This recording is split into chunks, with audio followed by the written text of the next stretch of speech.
Hello YouTube, this is Gizmo88, and this is the high definition review of the Sega Game Gear.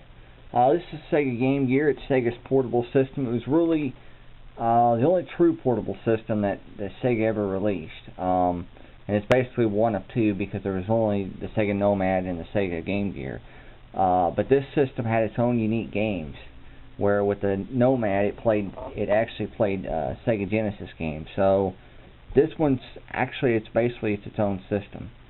Now to take a closer look at this, pull the game out for just a minute.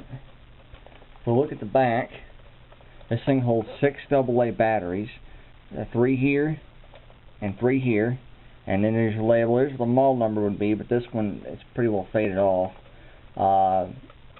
It has a power button here. It's where you plug the AC and also the DC in the car. There's an extension port for 2-player gameplay and also connected to the TV, headphone, and then there's the volume control. Now if you notice on the bottom there actually are no buttons. Really nothing on the side other than the brightness control or the contrast.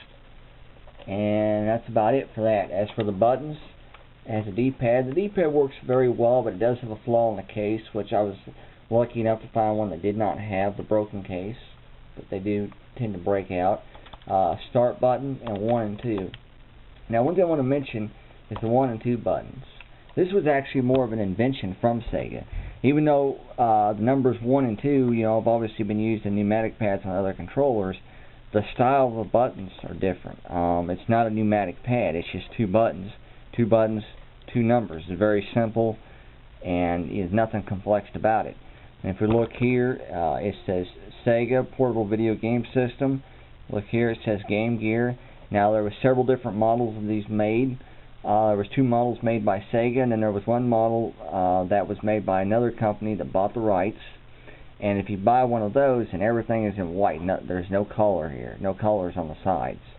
It still has the color screen, still has all the features though. But this one here is actually one of the early units that's made by Sega. So, and it's in pretty good shape. If we take a look here how to insert a game, here's the games here, and these are pretty small, very similar to a Game Boy game too, and that's its main competitor. But we insert it right here, and we put it in just like that. Now if I grab a Game Boy here, I can get it out. Now I don't have the Game Boy, but I do have the Game Boy Color. Now obviously the Game Boy was a lot bigger, so this is the Game Boy Color, and you can see it compared to the Game Gear quite a bit smaller. But there's a lot of similarities. Where okay, you got 2 buttons, A and B, 2 buttons here, 1 and 2. You got a D-pad. You got a D-pad here. You got a start button. The only button this has that one don't have is select, which was mostly a Nintendo exclusive button back in the day. Also, the screen's a little bit smaller on this too, and it was on pretty much all of them. And it does have more communication and stuff like that. But the games insert the same way. Let me turn this around. There we go. Look at it, as you can see, the games insert the same way. Insert from the top. Model numbers in pretty much the same spot. Labels pretty much the same.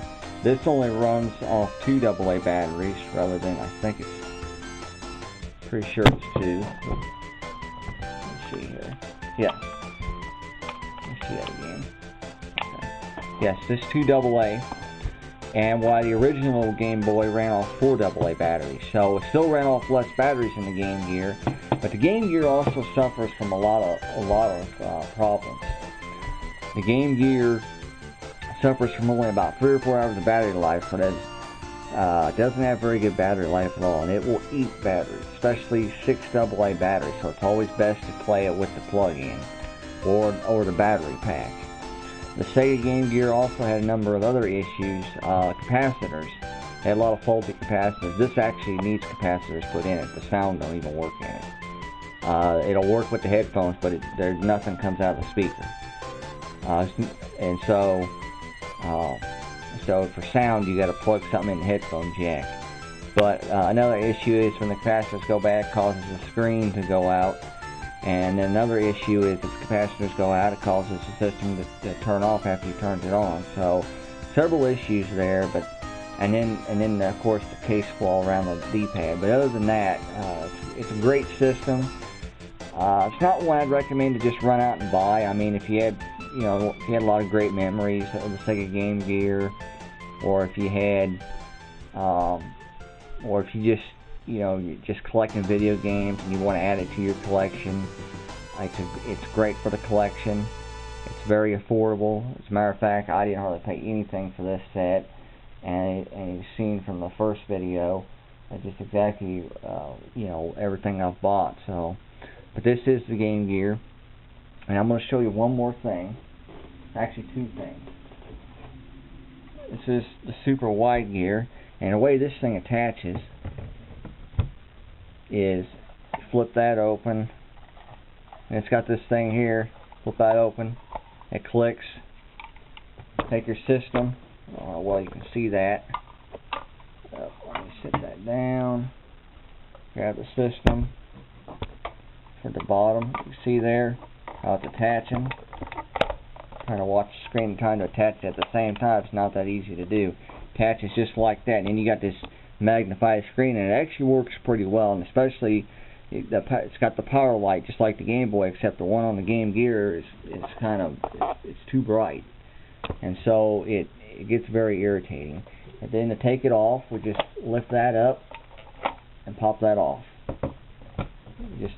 You lift that up, and then you just pop it off. And then once you're done, there we go.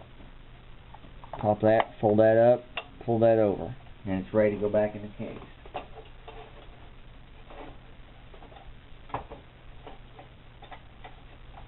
So, pretty simple. One other thing I want to show you is the battery pack. The way this works, and I don't know if this one actually works or not. Unroll the cable here. And,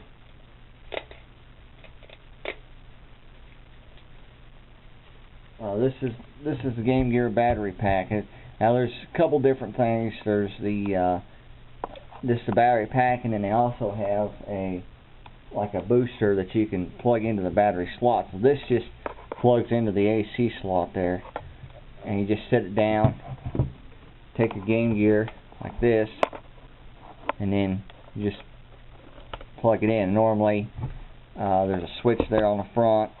You flip that switch on, and then you turn the Game Gear on, but this one's dead, so obviously I can't really show you that. But like I said, it plays pretty well. It's an 8-bit system. It's pretty similar to the Sega Master System. It came out in '91, so it's a very good system, and it's like I said, it's definitely one. If you had fond memories, a collector, any of the above, it's a great system for that. It also comes with a strap at the bottom. I don't know if you can see the slots there, but I don't have the strap for it, but most people and myself really don't like that strap. There's also a TV tuner, which I don't have yet. I will be picking up. But anyway, that concludes the review of the Sega Game Gear. Thank you.